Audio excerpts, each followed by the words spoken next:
with Super Bowl winning coach Brian Billick, who now does the games on TV. You see him on Fox each week. Coach, welcome. Good to see you. Nice to have me. You know, I was just one of our guys who was covering is at his first Super Bowl, so we were just talking about Media Day today. And I was just telling a story on the air before you came in that we would like the first show that ever went and did a show from the Super Bowl, the Mike and the Mad Dog program, and the NFL, Joe Brown, said, why don't you go do the show at the Super Bowl? And to show you how different it was, New Orleans, we were the only show there. And the day before the game, Mike Holmgren, the offensive coordinator for the San Francisco 49ers, is sitting with us the day before the game on the air, telling us about, geez, you know, and during the commercial saying, any play we have in the book is going to work. Any play. He was that confident on it. Any play is, and I knew him for a while, and actually the Jets were trying to hire him then, Dick Steinberg, yes, the late Dick Steinberg, and he was asking me about the Jets because I had known him for a long time in college. I haven't done college for CBS myself, so we were talking, and I knew him, and he's asking me about the Jets who were recruiting, and Eddie DeBartolo came in and gave him a lot of money to stay one more year, if you remember. I know you know him so well. So, but think about that, or George Young sitting with us for an hour. It just shows you how it has just grown to this insane event now where they charge $28 for people to watch Media Day. When I was when we did our Super Bowl way back when, had no idea, and obviously have done subsequent to that, given my media obligations now for Fox and the NFL Network, had no idea all this was going on. You know, I actually did not leave, other than go to the commissioner's party. And go to practice, of course. You did Fossil Show with me. We did do that. You did Outside that with me of that day. I never left the hotel. Yep. And now I don't even know that you could. You couldn't. Just, the fans are, and the logistics of this it's kind of a bucket list for those. Even if you're not a huge football fan, you need to go to one Super Bowl just to see how all this works. The enormity of it, and you know, someone just asked. They're the first team since 1990, and that Bill team. I was around that team. And I was around the Giants a lot, knew the Giants well, and the Giants were in their second Super Bowl in 4 years. Marv Levy was so uptight that week. It was palpable how uptight he was, and the Bills were. And that was a short work week.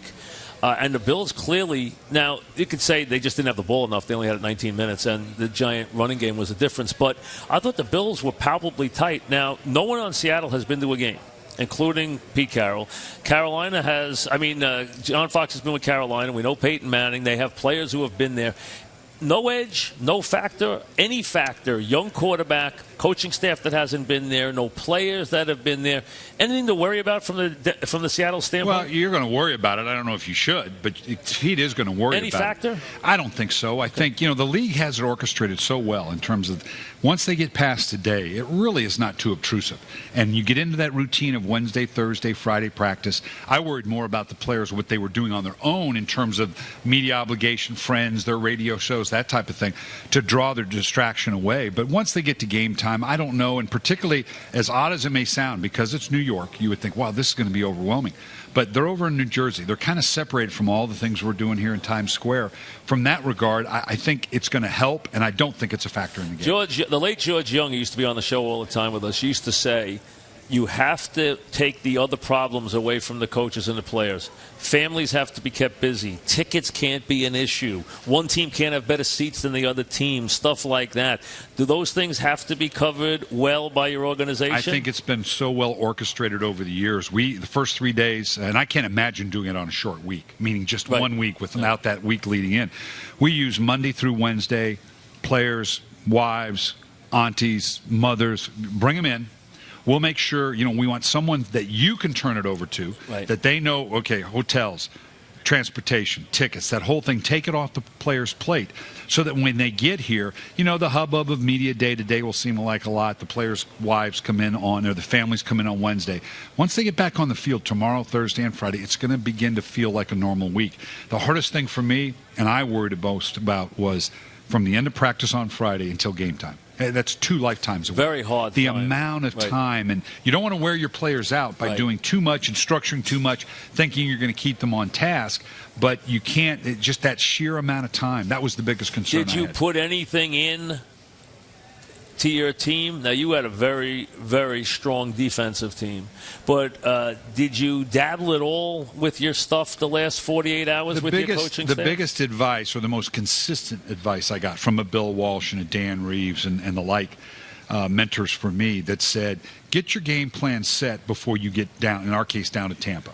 Now, you're going to do a few things just to keep it fresh. You don't want the game plan to be stale, right, but you don't want to be changing. First off, if you start changing, you'll change, and you'll end up with the original game plan. Plus, your players might panic a little bit, like, right. hey, okay, why are you doing this? They're a little tight, they're a little panicked here. So you do a few things just to keep them mentally engaged, but it's pretty much we had our game plan set the Sunday before we went down. You've probably heard this through the years. We're talking with Brian Billick. Amani Tuma has been enormously outspoken about, and it's gotten through the years, about how he felt the Giants coaching staff panicked against your team in that they did not play the same way. They were afraid to play their offense. This was Armani's contention against your defense, that they couldn't. So they had to change and really button down because they couldn't block you guys. And Armani felt, hey, we scored 40 points against the Vikings, and we came in and we were afraid of that team. And that's been his contention all these years. Well, with all due respect to Armani, first off, they should have been afraid, because this was a pretty good defense. Great defense, yeah. And I'd seen it week after week after week. Teams that thought they could run. That was the biggest advantage I thought we had. We had just played the Oakland Raiders, who led the league in rushing and couldn't do a thing. Oh, you guys beat them all. Teams came in and, it was a shock to teams that were used to running, and Tiki Barber, obviously one of the best backs. They're shocked when they can't run, and that does take an adjustment, because all of a sudden you take that part of your game plan away against that defense.